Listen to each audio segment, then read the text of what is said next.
Bon dia, senyora alcaldessa, senyor primer tinent d'alcalde, regidors, senyores i senyors. Efectivament, és un plaer de poder-los acompanyar en aquesta avinentesa.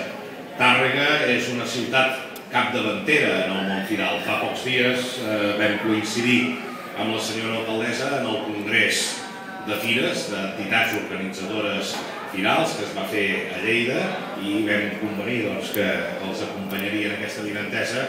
Per mi és una satisfacció perquè les fires són un element fonamental de la dinamització de l'activitat econòmica a tot arreu del territori.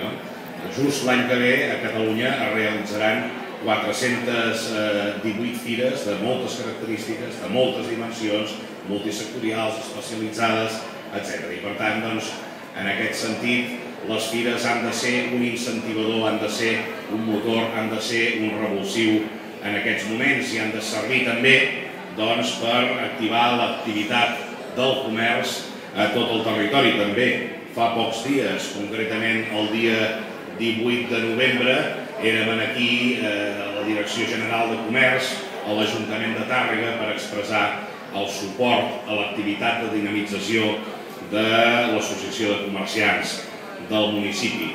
Per tant, aquest compromís amb l'activació de l'economia del país i, en tot cas, també una crida en general als ciutadans per tal que tots aquells que tenen disponibilitat contribueixin fent-se a si mateixos un obsequi que probablement es mereixen i expressant a les persones que estimen el seu afecte amb obsequis, contribueixin també a la dinamització del comerç, a la dinamització de l'activitat econòmica a través del consum, que aportin el seu gra de sorra per